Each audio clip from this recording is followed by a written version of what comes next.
Shiva Telugu cinema గతిని స్థితిని మార్చిన సినిమా 36 ఏళ్ల తర్వాత ఇప్పుడు శివ రిలీజ్ కాబోతుంది. ఈ నేపథ్యంలో శివ సినిమాకు పనిచేసిన ప్రతి ఆర్టిస్ట్, ప్రతి టెక్నీషియన్ కెమెరా ముందుకొచ్చి తమ అనుభవాలు చెప్పుకుంటున్నారు. ఇదే నేపథ్యంలో నాగార్జున గారితో 35 సంవత్సరాలుగా ఆయన పర్సనల్ మేకప్ మ్యాన్గా పనిచేసిన చంద్ర గారు మనతో ఉన్నారు. ఆయన్ని నాగార్జున చంద్ర అని ఇండస్ట్రీలో పిలుస్తారనమాట. అక్కినేని కుటుంబంతో ఆయనది 45 ఏళ్ల ప్రయాణం. ఈ నేపథ్యంలో శివ సినిమాతో ఆయనకున్న అనుబంధాన్ని, ఆయనకున్న మెమరీస్ని, అలాగే నాగార్జున గారితో ఆయనకున్న ప్రయాణాన్ని పూర్తిగా అడిగి తెలుసుకుందాం. హాయ్ సార్, నమస్తే. నమస్తే. చంద్ర, నాగార్జున చంద్ర అంటే ఇండస్ట్రీలో మిమ్మల్ని పేరు పెట్టి పిలిచేవారి కంటే కూడా నాగార్జున మనిషి అని గుర్తు చేస్తూ పిలిచేవాళ్ళు ఎక్కువ అంట. సో ఎలా సార్, అంటే ఇండస్ట్రీలోకి ఎలా వచ్చారు, అక్కినేని కుటుంబంతో ట్రావెలింగ్ ఎలా మొదలైంది, నాగార్జున గారి వద్దకు ఎలా చేరారు, ఇది ఒక్కసారి చెప్పండి సార్. నేను ఎయిత్ క్లాస్ డిస్కంటిన్యూ చేసి అప్పుడు దానవీర సూరకర్ణ ఫస్ట్ సినిమా నాది. దానవీర సూరకర్ణ ఫస్ట్ సినిమా రామారావు గారు. అప్పుడు మా బావగారు ఎయిర్ డ్రెస్ చేసేవాడు, తోట సుబ్బారావు గారు ఆయన పేరు. ఓకే. అప్పుడు ఏంటంటే చాలా తక్కువ మంది ఉండేవాళ్ళు. ఏ డిపార్ట్మెంట్ అయినా, మేకప్ డిపార్ట్మెంట్ అయినా, హెయిర్ స్టైల్ డిపార్ట్మెంట్ అయినా, జూనియర్ ఆర్టిస్టులు అయినా చాలా తక్కువ ఉండటం వల్ల ఆయన ఏం చేశాడంటే, సరే ఎయిత్ క్లాస్ డిస్కంటిన్యూ చేసుకొని చదువుతలేదు ఇది అని చెప్పి ఆయన నెంబర్ తీసుకెళ్ళిపోయాడు. ఆయన దానవీర సూరకర్ణకి ఎయిర్ డ్రెస్. ఓకే. అలా తీసుకెళ్ళి నన్ను మేకప్ అసిస్టెంట్గా చేసుకున్నారు. ఫస్ట్ రామారావు గారి దగ్గర తీసుకెళ్ళారు, పెద్ద ఆయన దగ్గర. ఓకే. ఏం ఎవరీడు ఏం అంత, సరే మా బామ్మర్ది. ఓ ఎంత చిన్న బామ్మర్ది ఉన్నాడు నీకు. మా బామ్మర్ది మేకప్ అసిస్టెంట్ చేసి, నేను చదువుకోవట్లేదా వీడు, ఇంత చిన్న వయసులో తీసుకోదు. లేదండి చదవట్లేదు, గాలి తిరుగుతున్నాడు, ఏదో సంథింగ్ చెప్పాడు. సరే జాగ్రత్త చేసుకో. అట్లా స్టార్ట్ అయింది. ఓకే. ఏంటంటే నా డ్యూటీ ఏంటంటే, ఆయనకి బేర్బోడి అంటే దుర్యోధన గెటప్ కానీ, దానవీర సూరకర్ణ అన్నీ ఉన్నాయి కదా, ఆయనకి బాడీకి అంతా మేకప్ వేయాలి. బాడీ అని చూస్తేమో ఇలా ఉండేది విగ్రహం. ఆయన మామూలు విగ్రహం కాదు, నేనేమో ఇంత ఉండేవాడిని ఆయనకి. సో ఆయనకి వెనక రాయండి అనేవాళ్ళు. అప్పుడు ఏంటంటే బాటిల్స్లో వచ్చాయి మేకప్. ఇప్పుడు వచ్చిన స్టిక్స్లు ఇవన్నీ కాకుండా ఆ మెటీరియల్ అంతా బాటిల్స్లో వచ్చాయి. అది చేతికి తీసుకొని రాయటం అనమాట మొత్తం మేకప్ ఒంటికంతా. అది నా డ్యూటీ. అది చేసేసుకొని చేసేవాడిని. చేసిన తర్వాత అట్లా కంటిన్యూ అయింది. ఓకే. ఆ నెక్స్ట్ షెడ్యూల్ దానవీర సూరకర్ణ అయిపోగానే చాణక్య చంద్రగుప్త అక్కినేని నాగేశ్వరరావు గారు దగ్గర తీసుకెళ్ళాడు. మళ్ళీ తీసుకెళ్ళగానే ఏంటంటే ఇది సంగతి.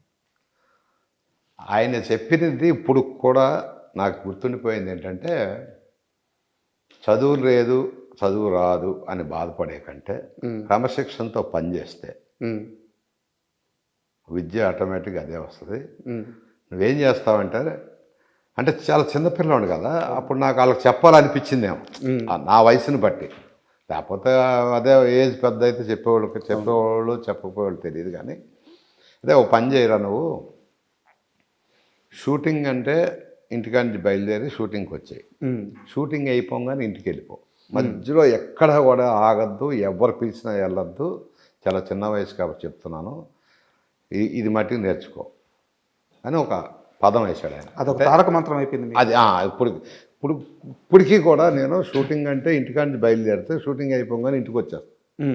అది నాకు వచ్చిన 64 ఏళ్ల వయసులో కూడా అది నాకు మెదులుతూ ఉంటుంది ఆయన చెప్పింది. ఇప్పటికి కూడా మెదులుతూ ఉంటుంది ఆయన చెప్పిన రెండే. పనికి వచ్చావా, పని చేసుకున్నావా, ఇంటికి వెళ్ళిపో. ఇంటికి వచ్చావా, ఇంటికాడ ఉండు. మధ్యలో ఎక్కడ తర్వాత ఎందుకు అందే అంటే, నాకు అర్థమైంది ఏంటంటే, 100 ఉంటాయి సినిమాకు వీళ్ళంటే. ఓకే. అవన్నీ మనం బయట పెట్టుకోలేం, కానీ 100 వ్యసనాలు ఉంటాయి.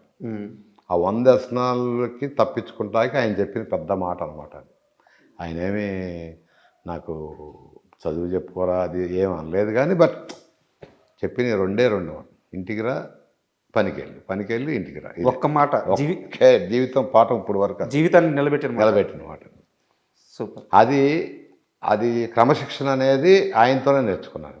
అట్లా ట్రావెల్ చేసుకుంటూ దానవీర సూరకర్ణ, చాణక్య చంద్రగుప్త, అనార్కలి, రామపట్టాభిషేకం 4 సినిమాలు అక్కడ చేసి 5వ సినిమా అన్నపూర్ణ స్టూడియోకి వచ్చా. ఓకే.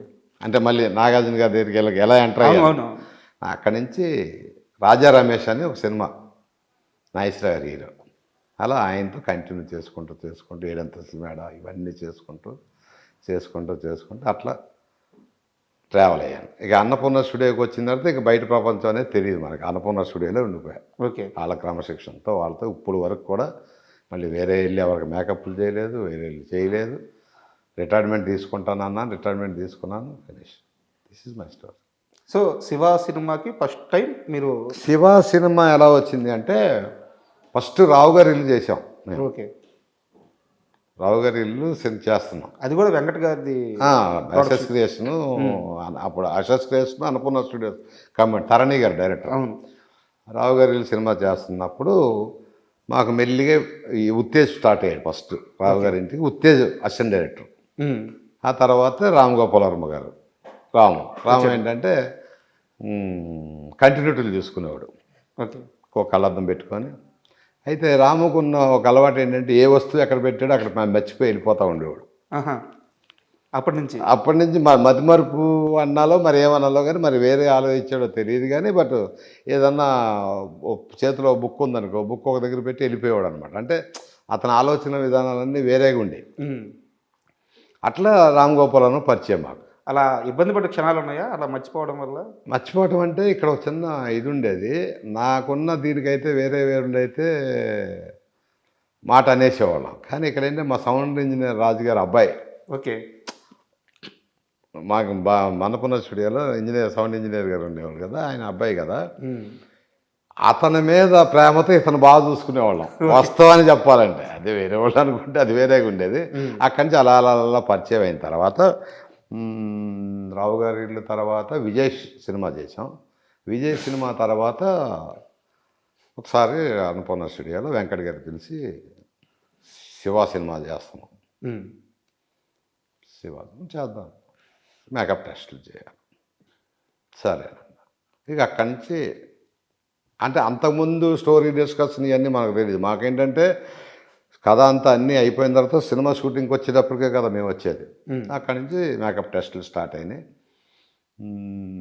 చిన్న, బ్రహ్మాజీ, ఉత్తేజ్, తర్వాత శుభలాక్ సుధాకర్. అంటే శుభలాక్ సుధాకర్కి అప్పటికే యాక్ట్ చేశాడు అనుకోండి. ఆ బ్యాచ్ ఉంది కదా, ఈ బ్యాచ్ అంతా రావటం మొదలుపెట్టారు.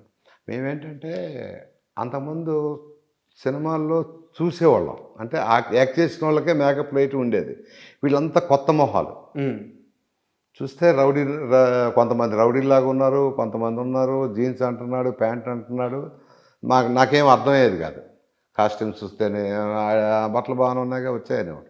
వేసుకున్న బట్టలతోనే ఏదో ఇది అనుకున్నాను. మేకప్లు వేసి అవి చేసుకుని మొత్తానికి శివ సినిమా స్టార్ట్ అయింది. స్టార్ట్ అయిన తర్వాత ఫస్ట్ ఎక్కడ చేసామంటే అన్నపూర్ణ స్టూడియోలో ట్రయల్ లేదా మొత్తానికి ఎవరినో పెట్టి ముందు ట్రయల్ ఏది చేసుకున్నారు, చూసుకున్నారు, ఇంత అయింది. అయిన తర్వాత ఫస్ట్ అక్కడ సికింద్రాబాద్ శ్రీశా స్కూల్ ఉన్నాయి సార్. అక్కడ బయట ఒక 40 ఫీట్ క్రెయిన్ పెట్టి స్కూల్లో పెట్టి కెమెరా పెట్టుకొని ఇటు నుంచి రౌడీలు వచ్చి కారు ఆగుద్ది, బోట్ షాట్ కారు ఆగుద్ది, స్టూడెంట్స్ అందరూ బయటకు వస్తారు. నేను పెట్టేటప్పటికి నేను ఏంటిది బాగా ఇంట్రెస్ట్గానే ఉంది అనుకున్నా. గోపాల్ రెడ్డి గారి కెమెరా సరే ఆయన పెట్టాడు. 4 షాట్లు అని చూసాం. జనాలు రావటం వెళ్ళటం చూసాం. ఫస్ట్ ఇంట్రెస్టింగ్ స్టార్ట్ అయింది నాకు. అంతకుముందు ఏంటంటే డైరెక్టర్ల దగ్గర పని చేసాం, ఇట్లు ఇచ్చాం, కానీ క్లారిటీగా ఉండేది కాదు, మాకు తెలిసేది కాదు. సెట్లో ఉన్నా కూడా మాకు అర్థమయ్యేది కాదు. ఏదో షార్ట్ డైలాగ్ చెప్తున్నా తీస్తున్నారు. ఇదేమైపోయిందంటే ఇతని దగ్గర ఉన్న గొప్ప విషయం ఏంటంటే రాము గారి దగ్గర మాకు అప్పుడు కొన్ని క్రమశిక్షణలు ఉండే. కో డైరెక్టర్ వచ్చినా మాట్లాడకూడదు, అసిస్టెంట్ డైరెక్టర్లతోనే మాట్లాడాలి, హీరోలు వస్తే పక్కకి వెళ్ళాలి, డైరెక్టర్ దగ్గరికి దరిదాపులకి వెళ్ళకూడదు, హీరోయిన్ అంటే ఒక మోసలో పెరిగాం మేము అప్పటి వరకు ఇండస్ట్రీ. ఇప్పుడు ఏమైపోయిందంటే ఈయన వచ్చిన తర్వాత రాము గారు వచ్చిన తర్వాత పిలవటం, బుధమే చేయటం, నాకు ఇలా కావాలి చంద్ర, నాకు ఇలా కావాలి అంటే మనలో ఒక టెక్నీషియన్ కలిసిపోయాడు. అంటే డైరెక్టర్ లాగా మాకు అనిపించాల. ఆ షాట్ పెట్టేటప్పటికి ఇంట్రెస్ట్ అనిపించింది. ఫస్ట్ షాట్ అది. ఆ బోర్డు నుంచి అలా దిగి వచ్చి హీరో ఎంటర్ అయిన తర్వాత వాళ్ళు రావటం తెచ్చేటప్పటికి ఇదేదో ఉంది.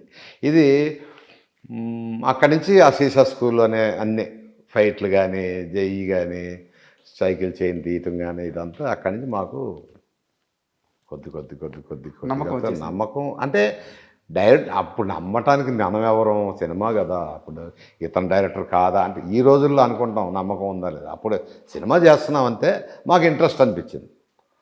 నమ్మకం లేదు అనేది అంత పెద్దోళ్ళం కాదు కదా, సినిమా డైరెక్షన్ చేస్తాడా లేదా అనేది మనకి అంత కాదు, బట్ ఇంట్రెస్టింగ్ ఉంది. మీరు